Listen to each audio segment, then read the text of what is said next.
Everyone, my name is Okesha Biambo, and I'm delighted to welcome you to the CyberSafe Foundation's A Day in the Life series.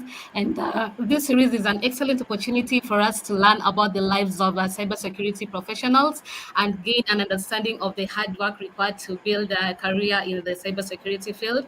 And before we start, I'd like to invite everyone to introduce themselves in the comment section. And also, I would like to know if any of you have heard of that term vulnerability assessment and penetration testing. Kindly put it down also on the comment box. Also, if you have any questions, don't hesitate to write them down because we'll answer them at the end of our session. And as we proceed, for those who are joining us for the first time, CyberSafe Foundation is an non-governmental organization that ensures inclusive and safe digital access in Africa. And we are grateful for our partners who have really supported the Cyber Girls Fellowship Training Program. And today we are honored to have Oluwatobi Afolabi, a highly experienced cybersecurity professional, and as our Adin in the life guest today, and he will share his journey in the cybersecurity field as a penetration tester. And I'll read his bio. Then we continue from there. Olwatobi is a passionate cybersecurity professional with over 5 years of experience in the IT, operations, and cybersecurity domain. His expertise spans a variety of areas, including application security, penetration testing, cloud security, DevSecOps, security operations, and governance, risk, and compliance. As a trusted advisor, Olwatobi has consulted for multiple Fortune 500 companies on projects that involve delivery security services. So let's start our conversation with Toby and explore the world of cybersecurity through his lenses. And Toby, thank you so much for joining us today. Kindly introduce yourself to our participants. Uh, Hi everyone. So I'm Lua Toby. You can also call me Toby. I've been doing cybersecurity for over 5 years now, and um, well, I have like lots of experience with different domains in cybersecurity, and I'll be more than happy to share that experience with everybody on the call. Thank you. Thank you so much. We're actually very delighted to have you. Can you please share a bit about your career journey and how you got started in the field of pen testing? And we'd love to really hear about your background and also to like how you first became interested in this field, given that you have experience working in different areas from governance, risk and compliance, DevSecOps, and also security operation. Also, could you please speak to us about any challenges that you faced when first starting out in your career and how you overcame the challenges? Okay. So I started doing cybersecurity as far back as 2016. I pretty much got introduced to cybersecurity very, very early on, even before 2016 actually, but I actively started pursuing knowledge in 2016. So I got introduced to cybersecurity while I was in university. In my final year, I did some network security course, and I found it very, very interesting and fascinating, and I wanted to learn more. So I basically went on a path of signing up for online courses once I was done with university, and then I went into cybery. I tried to learn hands-on stuff by setting up Kali Linux and playing around with different cybersecurity tools. Uh, then I went for my service year. So in Nigeria, we have this thing called NYSC, and then I had an opportunity to, dive deeper into, doing cyber. And while I was working as an IT admin during my service year, I, enrolled in, more cybersecurity courses, took a couple of certifications, and at the time, resources were quite limited. So I'll say that that was a challenge. Resources were limited. There was no hack the box at the time. There was no try hack me. All you had was, your, your offline labs. So the laptop I was using at the time was quite limited. It limited me a lot actually because I could not like spin up virtual machines on it. Probably like a 2 gig RAM machine at the time. So I couldn't like set up like labs for testing vulnerable applications and all of that. But I kept building that knowledge over time. Um, Along the line, I got an opportunity to work as a cyber threat intelligence analyst. So that's how I broke into cybersecurity basically. So that was my first big break into cybersecurity, into the cybersecurity field. as a cyber threat intelligence analyst, and most of my work was focused on research, going into the dark web, trying to find information about cyber threat actors, and then reporting it to, our clients at the time. Um, Also, keeping a close eye on cyber criminals. I don't know if like people from here from Nigeria will know about Yahoo Boys and stuff. So Yeah. we're keeping a close eye on them. So monitoring them from Telegram to Instagram to Facebook to across different social media platforms, just trying to understand their tools, their tactics, their techniques, basically, and reporting on it. So that's how I got my first big break, cyber threat intelligence. Uh, so after a couple of months doing cyber threat intelligence, I got an opportunity to take the offensive security certified professional certification that was fully sponsored by my organization at the time. That was a major step for me because it helped to accelerate my learning process, especially from a penetration testing perspective. And because I lacked a lot of experience with pen testing at the time, I had to go back to take some foundational skills courses. So courses around operating systems, bash scripting, Python. I took those deep dives. And then basically over time I got my OSCP, and then the rest is history. Basically, I don't want to get into too much details, but then the rest is history. From getting my OSCP, I got my certified ethical hacker certification. I got more involved in conducting penetration tests for clients with the company I was working with, and then I transitioned from there to doing security engineering um, with a biotech company, and then also I also transitioned into doing a little bit of DevSecOps. But I must say that my pen testing skills and knowledge was a solid foundation for many of the things that I currently do in my day-to-day job. So I've worked on a variety of projects actually, like countless pen testing projects, both as as an individual and as part of an organization. And it's really an interesting thing identifying security vulnerabilities, identifying security issues for organizations and reporting into them in an approved way, not just poking around with what I'm not supposed to poke around with, but first getting that permission to do so, and then proceeding to highlighting those security vulnerabilities. So it makes me feel like a part-time superhero.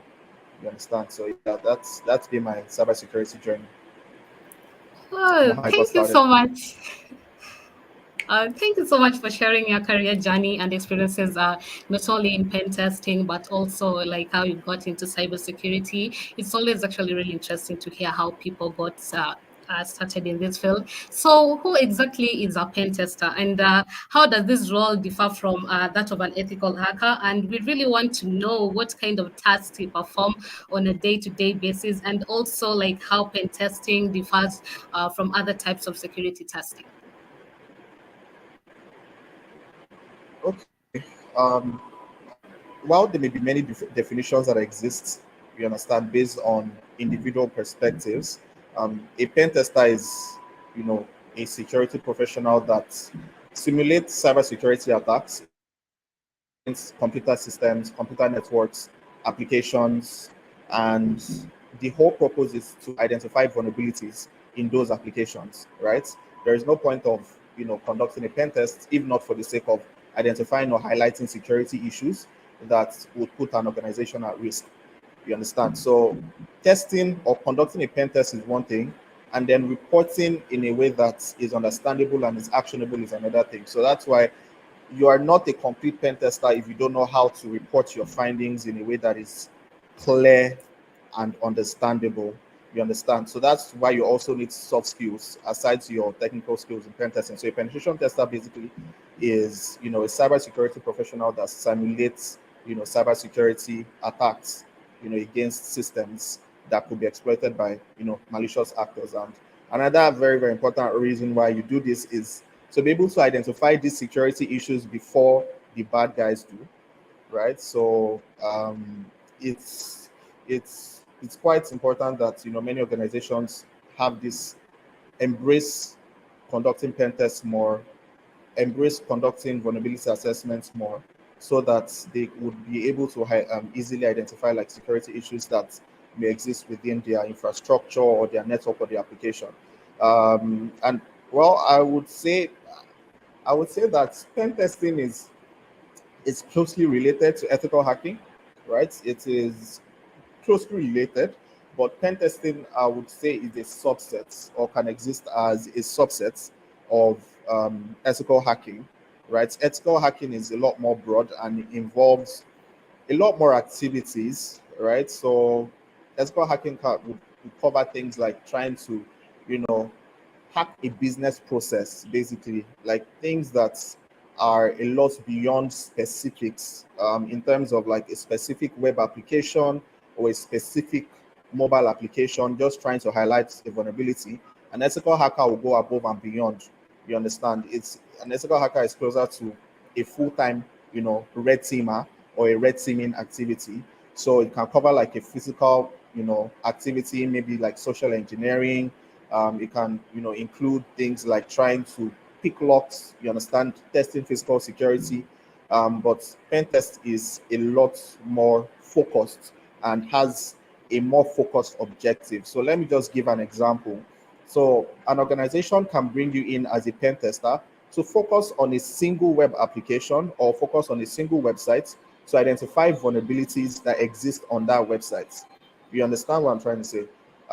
But then, as an organization would engage an ethical hacker to just come in to try to find any issues possible. Like, okay, you know what? See if you can just get into our organization in any way, shape, or form possible. There are almost no restrictions or no limits to what can or can't be done. But all of that will still be defined in what we call a rule of engagement document. So what is permitted and what is not permitted. So I feel like ethical hacking is more permissive in terms of what can be done, but pen testing is more specific.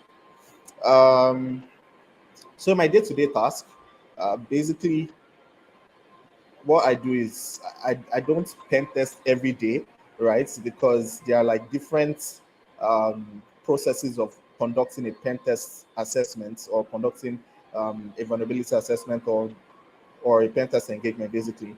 So most times when an organization engages an individual or another organization to conduct a penetration test on their systems or their applications, um, one of the first things that happens is the planning.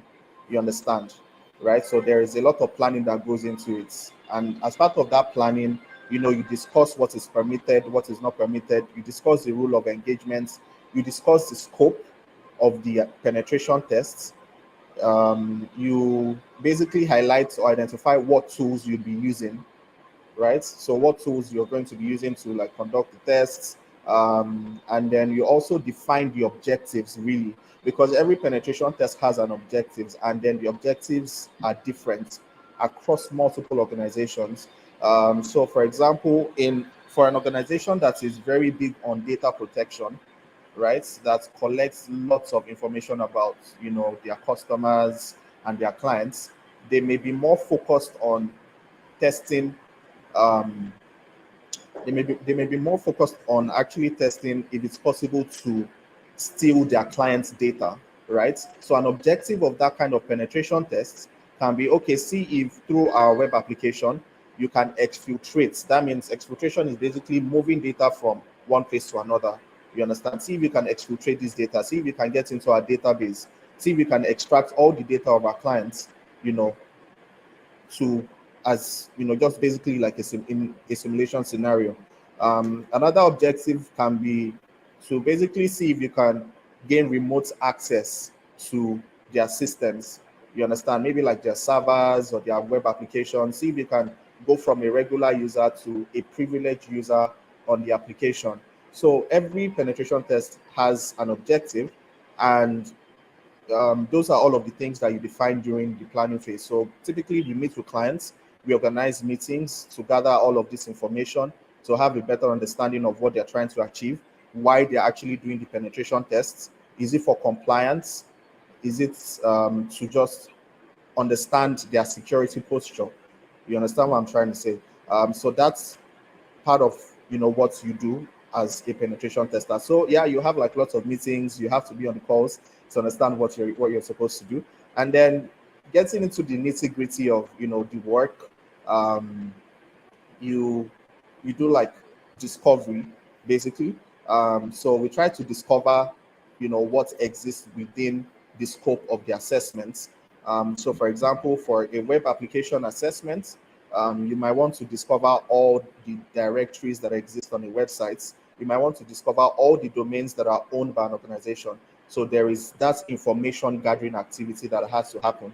So that's one of the activities that you carry out as a pen tester, um, while conducting like a typical pen test, and it is what you typically do during a penetration testing engagement, which you feed into like your day-to-day activity.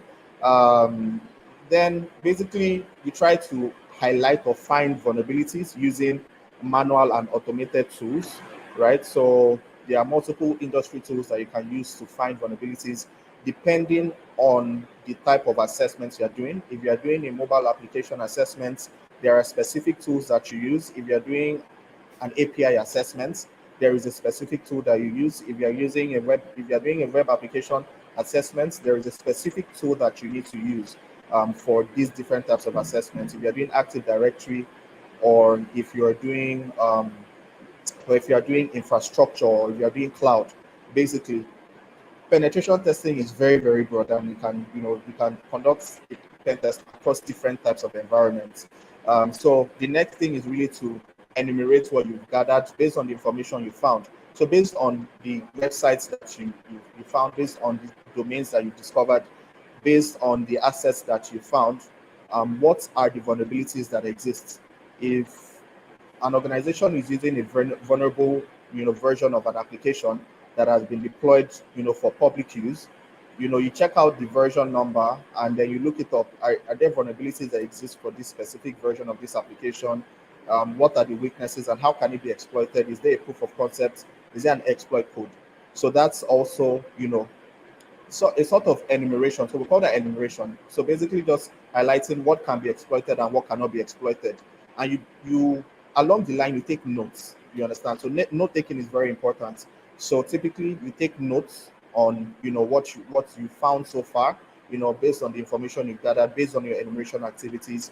And then the next step, typically in most times, when you've enumerated and you are very, very sure, right, of a vulnerability that exists, you go ahead and try to exploit the vulnerability. And that's the difference between a vulnerability assessment and a pen test, right?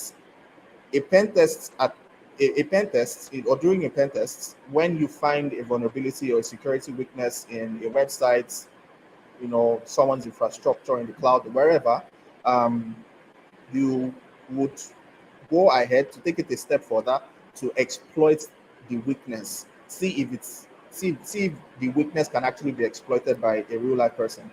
While for vulnerability assessments, you just highlight the risk. So we have what we call a vulnerability calculator, a CVSS calculator. You highlight the risk based on certain conditions. So what is impacted? Is it confidentiality that is impacted? Is it integrity that is impacted? Is it availability that is impacted?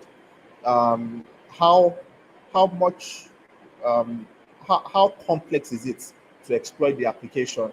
Is it very, very simple to exploit? Is it a straightforward type of exploitation? So that's sort of what you do during a vulnerability assessment. But meanwhile, for a pen test, you go ahead and try to break the application. You understand, based on what has been specified in your rule of engagement. And then next and most importantly, you document these findings. You understand? Because these findings will feed into your final reports that you'll be sharing with the client. So you need to document every step of the way. Very, very important. You take screenshots, you take notes, include URLs, you include the specific vector that can be used to exploit an application, and how it can be used to exploit the application. You exploit the impact. You document the impact. You document the risk to the organization.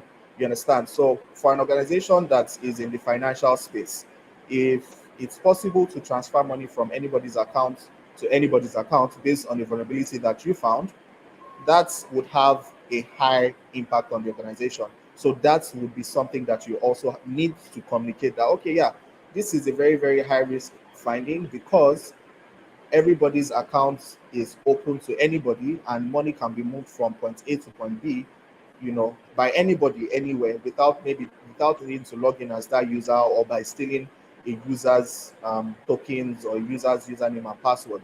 So, you need to document these findings. And another very, very important aspect is also, working with clients to implement remediation, right? So that's why you need to be very knowledgeable, because it's one thing to know how to hack, and it's one thing to recommend remediations to clients, right? Your recommendations have to be actionable. Your recommendations have to be realistic. Your recommendations have to be reasonable. You understand? So if it's a low budget company, like if they don't have a lot of money and you are recommending a solution that will cost them hundreds of millions of dollars, it's not logical in any way. You understand? That's why you need to be knowledgeable on different remediation techniques for different types of vulnerabilities that exist. So that's basically most of what I do as a pen tester. I find vulnerabilities, I exploit vulnerabilities, I report vulnerabilities, I recommend mitigation actions for those vulnerabilities that are found, right? And I ensure that, basically just following up with them, retest to see that those vulnerabilities have been remediated so that, organizations get value for their money. So yeah, that's in summary my day-to-day activity. Oh, thank you so much for the thorough explanation, Toby. Actually, I've just remembered that during the orientation of our Cyber Girls cohort 3, they were being asked what they really want to pursue in the cybersecurity field, and majority of them were saying they want to be ethical hackers. So, here I just hope that they've really understood what the difference between being a pen tester and an ethical hacker, and also the difference between other security elements and a pen test. And also, you've actually taken us through different processes involved in penetration testing. And a follow-up question would be, what have been the most challenging project you've ever worked on in your career as a pen tester, and what did you learn from it? Could you actually please take us through the specific challenges you faced on this particular project and how you overcame the challenges? So I have a couple of challenging um, projects I've worked on. Like I've been engaged in quite a number of pen tests. So I have a lot of rap sheets around pen testing. So pointing to an example was a full blown security assessment of an organization that works in the oil and gas sector, right? So this organization was in the oil and gas sector, and almost everything was permitted. There was no specifics on what was allowed or what wasn't allowed. You understand? So we could attempt to fish, you know, people like members of the organization to, exploit their computers and then use their computers to move around within the organization. And it was majorly focused on an Active Directory environment. So it was challenging for me um, because the organization was large first, right? So they had like branches across Nigeria, right? And it was a little difficult to um, prioritize on where to start from. But for me, typically in that type of on that type of engagement where phishing was allowed, I would just go ahead and try to fish users and see if I can get their credentials to get access to the network.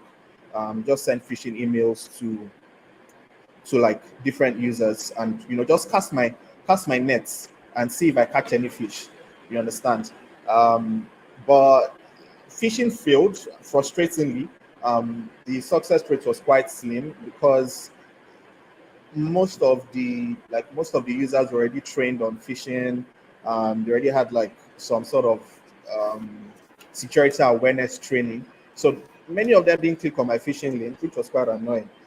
So I went back to the basics and did more of network infrastructure, focusing on the network infrastructure to see if I find any weakness on any of their servers. So while conducting the scans, I discovered like a computer that was running Windows XP, and I was like, "Yay, okay, this is good." I attempted to exploit the application, sorry, the operating system by using a common exploits. Many people might know it's Eternal Blue. So that's like a very common remote command execution vulnerability in Windows system that gives you access to anybody's computer that is running that vulnerable version of Windows. But my initial you know attempts to get remote command execution, that's basically getting remote access to that computer, failed, and I had to be more creative. I was sure that I was sure that the computer was vulnerable or the system was vulnerable, but remote command execution wasn't working. So I had to explore other means. And basically, what I did was to using Metasploits, which is one of the tools that we use during pen tests. Using Metasploits, I created a user for myself on the computer, basically, and gave myself access to the computer. I logged in as the user, and the story is the rest is history, basically, because I found credentials laying everywhere, laying up and down, and then I used those credentials to get into other computers, and eventually I was able to become domain admin. Um, but one thing that was challenging for me again was the fact that these were live systems, right? And the stakeholders didn't want me to disrupt business operations, so I was not permitted to run heavy scans like your typical just fire up like a vulnerability scanner. You understand? Because sometimes those vulnerability scanners, if not well configured, can result in a denial of service situation. So that basically means you bring down their systems, and they'll like you are affecting people's work. So I had to do a lot of coordination with the IT and infrastructure admin, keeping him posted on like things I was doing and when I was doing it, so that, oh yeah, if something goes down, they need to know what to do. Uh, but yeah, that was a complex project for me because first the environment was unique, and then second, I had to think outside the box to exploit vulnerabilities, and then the project basically taught me the importance of being resilient.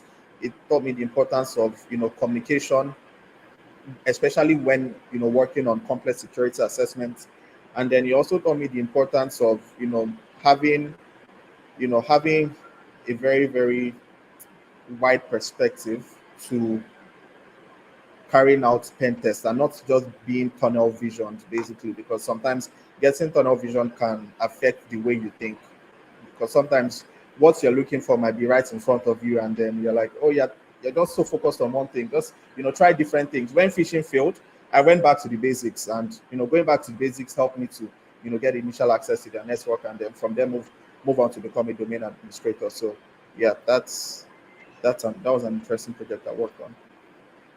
Oh, thank you so much for sharing your experience of that of the challenging project that you did. And it sounds like you really faced some complex issues during the project. And it's Yeah. interesting that you managed to encounter all the challenges. And I love the steps that you took to overcome the challenges.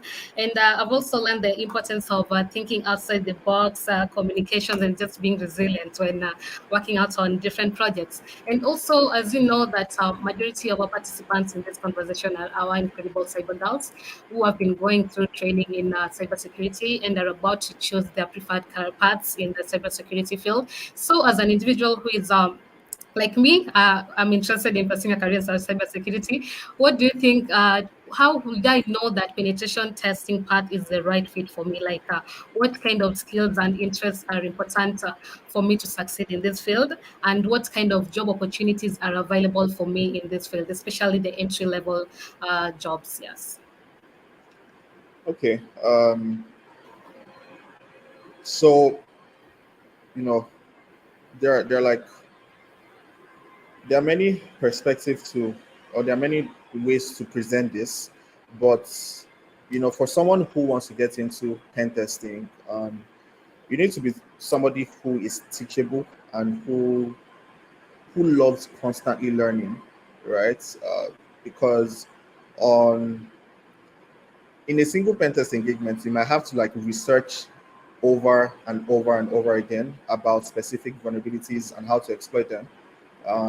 You need to be able to apply the technical skills that you have to solving problems, right? And just bringing everything that to being able to execute. So to excel as a pen tester, you need a combination of technical and soft skills, right? So for somebody who wants to break into pen testing, for technical skills, networking would be very, very important. Learning about like cloud technologies, learning about web applications, learning about operating systems, learning about Active Directory, learning about APIs. Those basic technology terms that you think are not important, they are like quite important to being a pen tester. Like, to an extent, you need to learn how to code, but you don't need to be like an expert coder. And I would not make it a recommendation, but the minimum or the barest minimum is the ability to read code, you understand, and understand what like code is trying to do.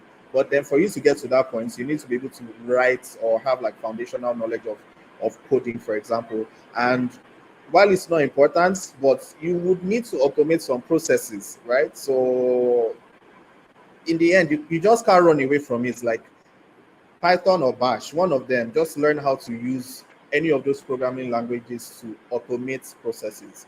And you're not using it to do anything spectacular, just using it as a way to automate, some of the mundane things that you do. For example, um, I might need to like run a scan across like we have a so-called Nmap, and I may need to run Nmap across like multiple infrastructure, like multiple environments or multiple IP addresses.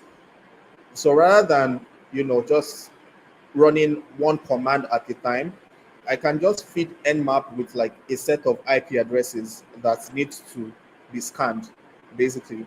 But for me to be able to achieve that, I need to be able to write a script, right? So you might end up needing to, write like a bash script that, goes through a list of IP addresses and runs Nmap on it, or runs like some other security tools.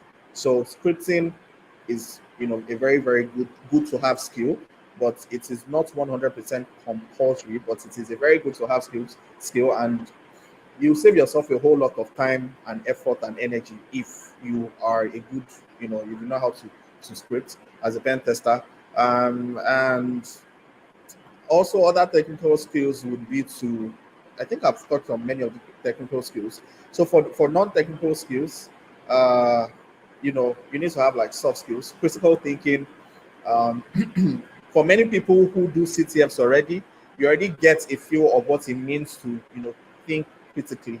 You understand, solve problems. So as a pen tester, you solve problems. You find and you solve problems. You need to be curious.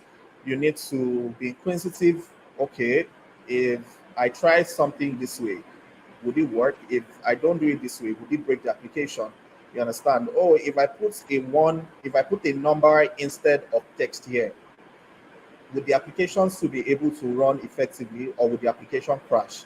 You understand? You need to be able to, think outside the box. um, and then you also need to be able to work independently and also as part of a team. Because many times you find yourself in a situation, especially as an entry level guy, when you need to figure out a lot of things by yourself. You are not always going to be spoon fed. That's one thing I want you to take away from this. You are not going to be spoon fed. Like literally, somebody would just throw you a resource. Okay, yeah, go find out how we can exploit this application. You understand? So you need to be able to work independently in terms of being a self starter and also as part of a team. So I believe you guys are already doing a lot of that in Cyber Girls. Well, there are many job opportunities for entry level, but most times not as a pen tester. And that's not to bust anybody's bubble, but like I highlighted, in my career, I started doing more of security researching, cyber threat intelligence, um, those foundational things. They will also play their part when you eventually become a pen tester. So while entry level jobs as a pen tester is not the most common, right?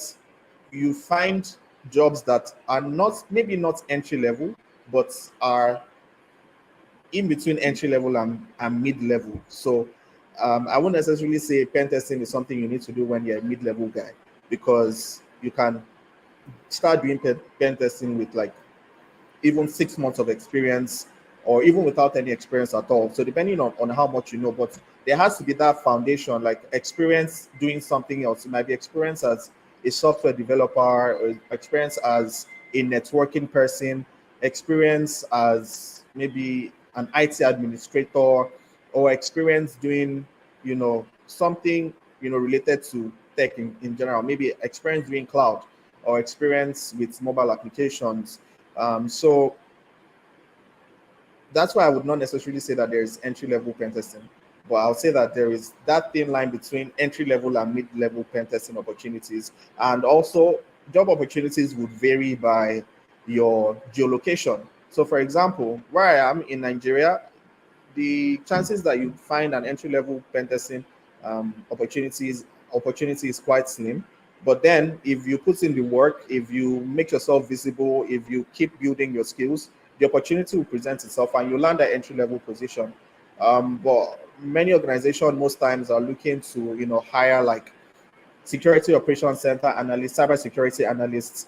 Um, in most cases, like I said, it depends on where you are located. In your country, it might be a different story entirely. There may be lots and lots and lots of entry level pen testing opportunities. And the very very reason why in Nigeria this might be it might just be my theory, but then the reason why I feel many organizations don't often hire like somebody who is just a fresher or a newbie to do like pen testing for them is just a trust thing, right? They don't know if they can commit their entire infrastructure, like their entire bread and butter, like that's what's making them money, into an entry level person with not a lot of experience with running assessments on applications, because a lot of things can go wrong while conducting a pen test. You can literally take an entire infrastructure down. Like imagine an entry level guy who just got his entry level cyber pen testing gig. He starts working for like a bank, right? And then he doesn't know a lot, right? And then he runs like a vulnerability scan that takes down the entire bank's network for like hours. That bank may lose customers, you understand? So there is like a training period, um, especially in part of a pen tester. So you have to be patient.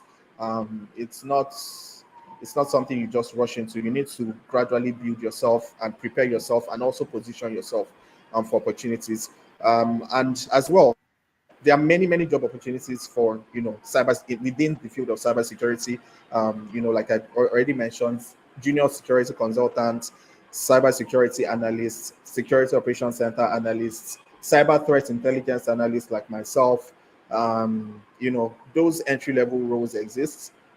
What I often advise people to do is to start with whatever entry level role that interests you, that presents itself. Like have pen testing as maybe a mid term job role at the back of your mind, like a mid between entry level to mid term. Just have it at the back of your mind, but then get yourself busy with doing other things. And while you're building the experience, get your hands dirty, get into labs, get into try hack me, get into hack the box, continue doing whatever has been given to you by cyber girls, and then you can make that transition from there quite easily. Like do projects, go do CTFs. You can even decide to do bug bounty hunting. You understand? All of those things would play a major role in preparing you for your first entry level or your first junior level cyber pen testing job. So that's what I have to say about that. So yeah. Oh, thank you so much. That was another thorough answer you gave about not only being starting out a career in pen testing, but also in other infosec roles and career paths. And I hope our participants are really taking notes on these skills and technical expertise that are highly regarded within the field of pen testing and also cybersecurity as a whole. And I hope that could help them also to take their career in the next level. So, Continuing with this, looking back on your career journey, what advice would you give to someone who's just starting out in the field of cybersecurity? Are there any insights that you wish you had known earlier, and how can someone who is getting in really benefit from some of the lessons that you learned? Okay. So in all sincerity, the key to staying relevant is to never stop learning.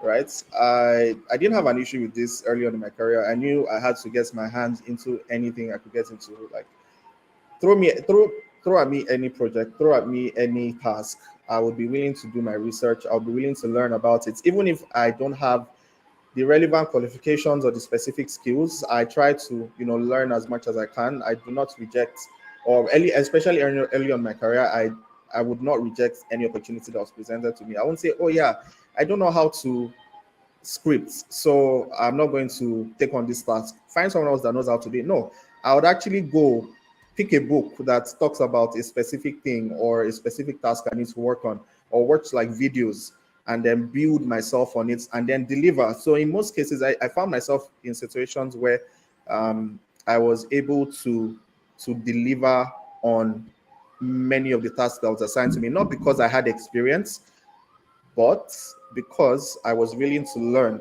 and build myself. So the key thing you should take away is to never stop learning, regardless of how far you go, regardless of where you get to in the career of cybersecurity. Never stop learning, because also the field is constantly evolving. Like yes, like now there's AI and different things out there. There's crypto. Like there are like many different evolutions that keep happening in the technology landscape. So it would be very very foolish of anyone to say, oh, I already know how to do this. There is no point of trying to learn how to do something else. No, like be open-minded to learning. And it's also important that you stay up to date, with the latest threats, with the latest vulnerabilities, and technology trends, like I said. So keep up to date. What exploits are affecting applications? What vulnerabilities exist? What's the latest thing that has been published in a specific framework? What techniques are people using, to have quick wins when they're conducting web application tests, or when they are conducting mobile application tests, or web app or infrastructure tests. Find those techniques, set up a lab, play around with it.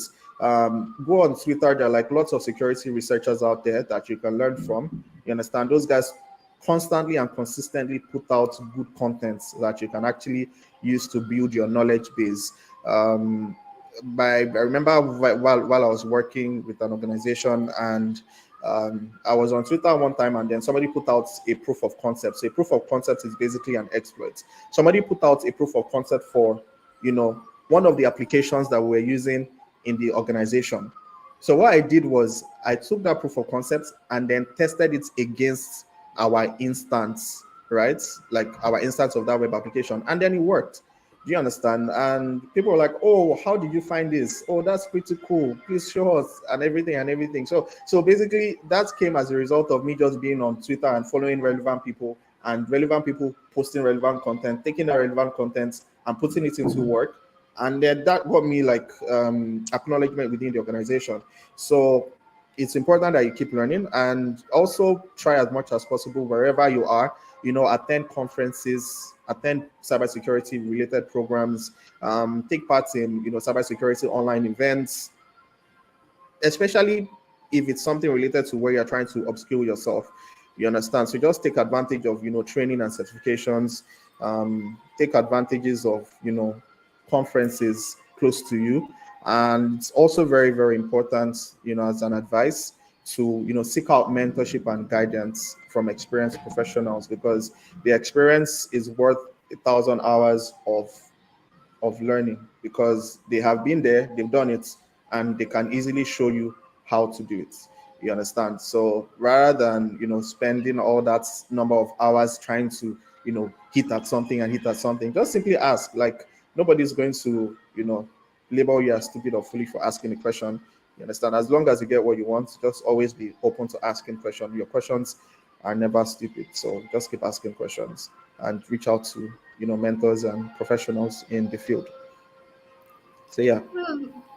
Thank you so much. Actually, what I've come out with from what you've said is never stop learning, and also taking advantage of opportunities around what you really want to do, from conferences to programs, even like Cyber Girls Fellowship is one of the most amazing programs.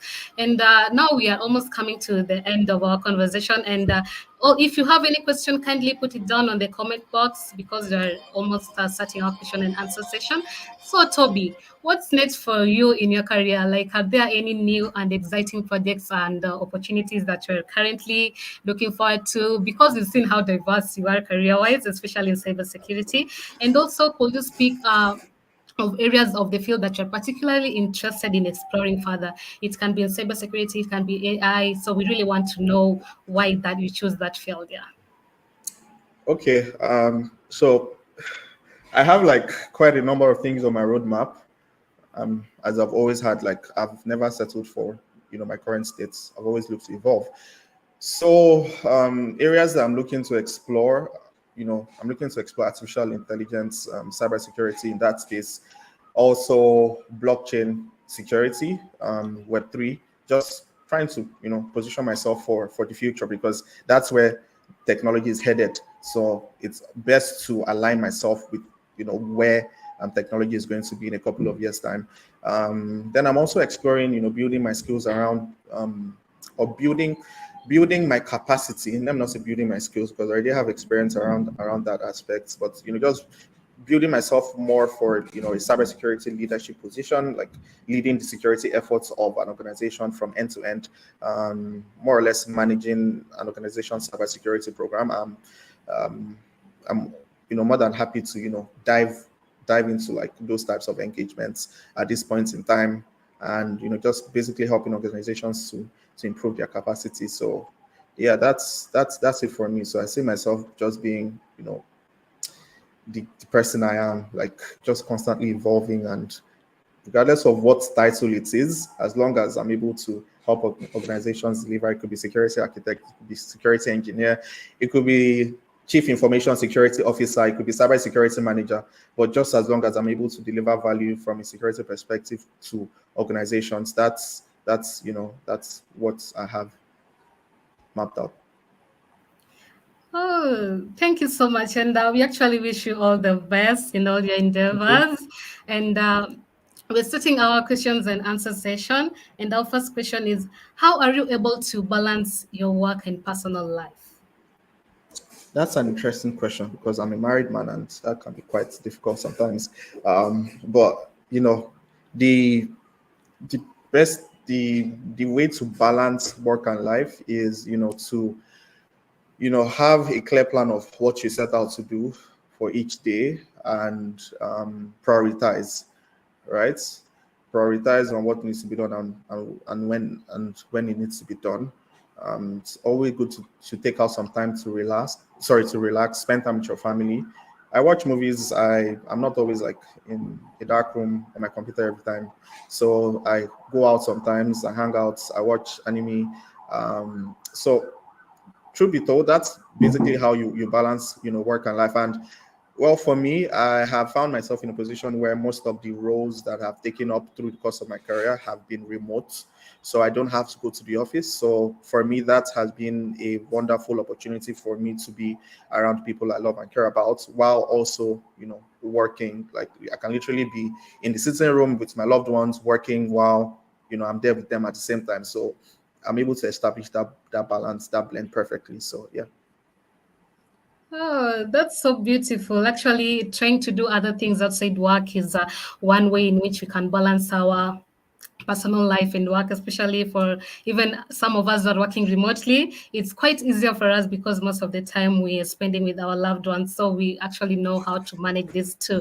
And we're going to our next question. As a SOC analyst, will it be hard to transition into pen testing later on? Which of the career paths will be the best foundational role for transitioning into pen testing?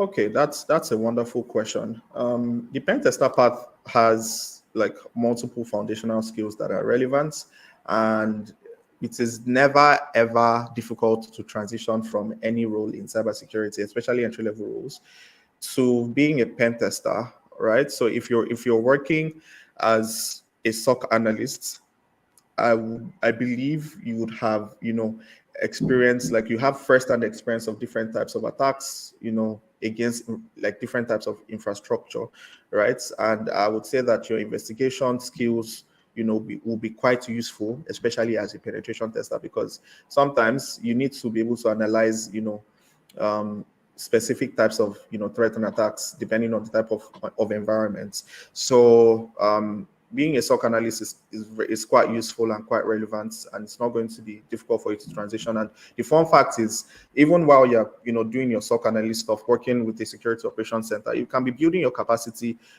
as a red team or a pen tester. And if you're able to demonstrate that to your organization, they can easily just say, okay, whenever we have pen testing gigs, you would be the person to do it.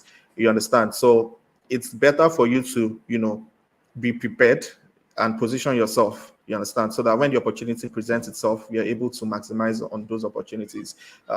So it's I can't remember the second part of that question, but I think it was something around The question that what you've just parts. answered.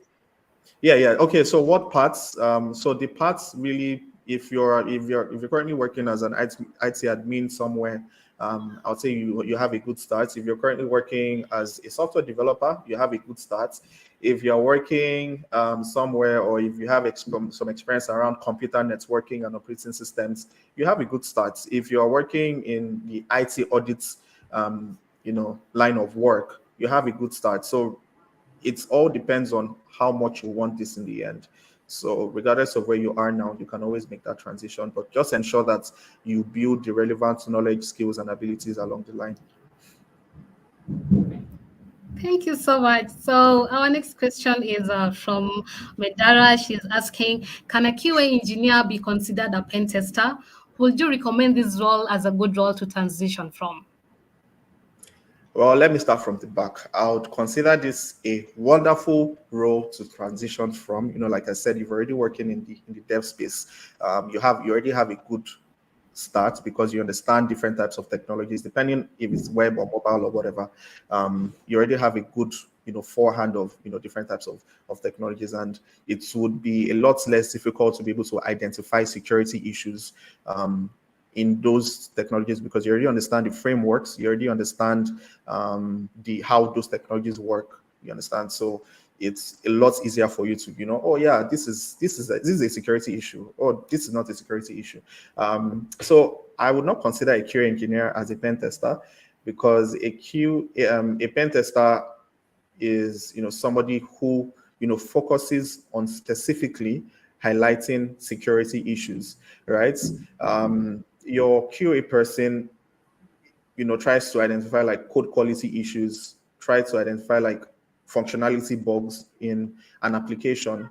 You understand? But a pen tester is more on identifying security related issues, that can anything that can basically impact the confidentiality, integrity, or availability of an application. So that's what pen testing entails, and that's why a QA can't be considered as a pen tester.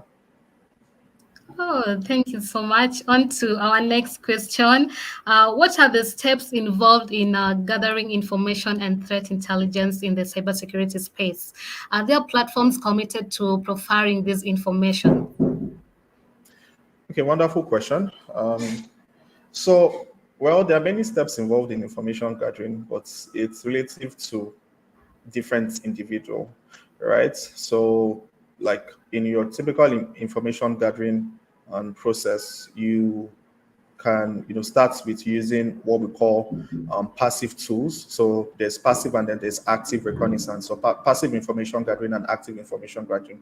So passive information gathering is where you go to like the organization's LinkedIn, try to find people that work within the organization, try to obtain their email addresses, see if there is anything that you can find without actively interacting with their infrastructure. All right. So first you have to determine what you're trying to achieve, as part of that information gathering process. So you need to be able to, identify what sources you're using. Are you going to gather information using social media? Are you trying to gather information using, Google searching? Are you trying to go into the dark web? So you need to identify, the sources of what information you're trying to gather. Sorry, the question got skipped. Uh, Please, can you go back? Because I'm actively trying to look at the question. From Just Stella OJ. Okay. the question said, what are the steps involved in gathering information and threat intelligence in the cybersecurity space? Are there platforms committed to profiling these informations? Okay. Yeah. So yes. So those basically are the steps. You need to identify the source. You need to identify what you're trying to do, what you're trying to achieve, and then you need to actually go ahead to gather the information, and then you analyze the information. Is the information useful? Is it not useful? Is it actionable? Is it not actionable? And then you understand. Those are like pretty much the steps, and then you document whatever you found. And then for threat intelligence, there are like a couple of platforms where that you can actually use to gather threat intelligence information, and it's what you define threat intelligence as. So threat intelligence is just gathering information about specific tools, tactics, or procedures that cyber criminals can typically use to compromise your environment. So they're like there are websites where you have threat intelligence information. Website like IP Void, you can use website like Shodan for threat intelligence gathering, and many other tools out there. You can even use Twitter for threat intelligence gathering. So I will just stop there for now because I see we're almost out of time. Yes, just have one last question, then we can finish our conversation. So, someone really needs some clarification. They're asking. So, from what you have said, are you not recommending people to take the VAPT path if they have worked in any line of IT work? Please clarify. Okay. Please don't don't take what I've said as as how I said it specifically, or don't misinterpret what I said. So what I was trying to say is that if you're going to get into the VAPT path, right, there is the knowledge, there is the skills, and then there is the abilities, right? So you need to know, like you need to be knowledgeable about, vulnerability assessment, pen testing. What exactly is it? What is it not? Like the theoretical aspect, you understand? But I would say that if you're coming from the background that is not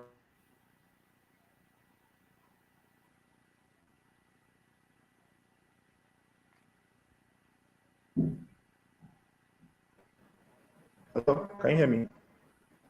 Yeah, we can hear you now. We lost you. Hello? Yes, we can hear you now. Go on. Oh. We've lost you.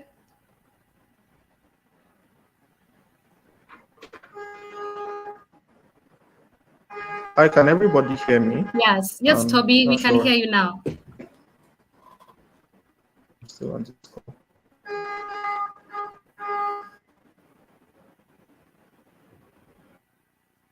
Hi, Toby.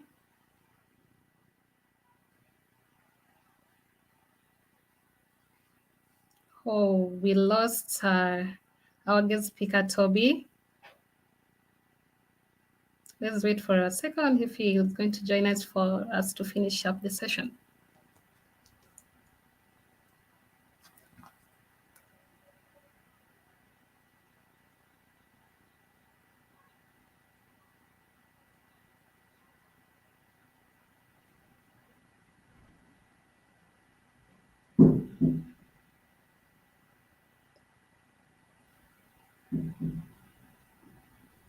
Apologies for the delay. We are coming back. Oh, as we've lost Toby, so I just think that I should just give a vote of thanks to him for taking the time to share his expertise and experiences with us today, and also for his insights into the field of penetration testing. It was actually quite incredible, and we appreciate him for willing to share his knowledge with us. And his passion in the field is quite inspiring, and we wish him continued success and fulfillment in his career. Hi, Toby, you're back when you're just giving you a vote of thanks. Thank you. We just thank you for joining us today and sharing with us your expertise in the field of cybersecurity. And we wish you all the best in your career and continued success in whatever you do. And also to our participants, thank you so much for being patient. And thank you for joining us today and taking the time to learn more about the exciting world of pen testing and cybersecurity. And we hope that this series has provided valuable insights into the day-to-day work of a pen tester and given you a better understanding of the skills and knowledge required to succeed in this field. And as you continue to explore your own career paths, remember to stay curious, keep learning, and just be passionate about what you do. And we wish you all the best in your future endeavors. Thank you so much. And thank you so much, Toby.